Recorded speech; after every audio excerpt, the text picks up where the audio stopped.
Already take off করে পাঞ্জাবের উদ্দেশ্যে রওনা হয়ে দিল্লির উদ্দেশ্যে রওনা হয়ে গেছেন। সুতরাং আজকের যে বৈঠক, সে বৈঠকের সমস্তটাই সদর্থক হয়েছে। যেটা আমি দুপুরে আজকে বলেছিলাম, ঠিক একই জিনিস হয়েছে কেজরিওয়ালের সাথে কংগ্রেসের। কিন্তু মমতা বন্দ্যোপাধ্যায় এখানে একটা বড় রোল প্লে করেছেন। মমতা বন্দ্যোপাধ্যায় যদি আজকে না এই রোলটা প্লে করতেন, হয়তো শুরুতেই এই বৈঠক মুখ থুবড়ে পড়তো। কিন্তু এই বৈঠক বাদবাকি সমস্ত রাজনৈতিক দলগুলোকে এক সূত্রে বেঁধে রাখতে পেরেছে।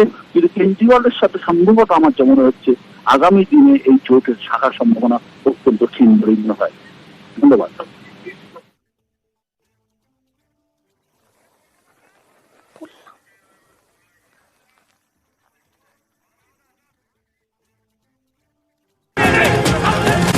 খবরের দিকে নজর রাখতেই হচ্ছে। আজ পাটনায় বিরোধীদের জোট বৈঠক হয়, আর সেই জোট বৈঠকের শুরুতেই ছন্দপতন।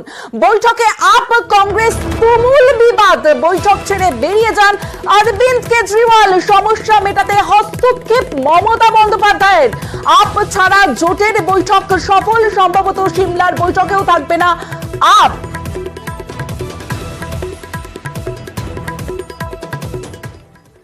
জোট বৈঠকের শুরুতেই ছন্দপতন। দুটো ছবি এখন আপনাদের দেখাবো, যেখানে একদিকে যখন বৈঠক শুরু হয় সেই বৈঠকে ছিলেন অরবিন্দ কেজরিওয়াল। যে ছবি আপনাদের দেখাচ্ছি, জোট বৈঠকে আপ নেতা অরবিন্দ কেজরিওয়াল তিনি উপস্থিত রয়েছেন। অন্যদিকে যখন বৈঠক শেষে সাংবাদিক বৈঠক করেন বিরোধীরা, ঠিক সেই সময় সাংবাদিক বৈঠকে নেই আপ।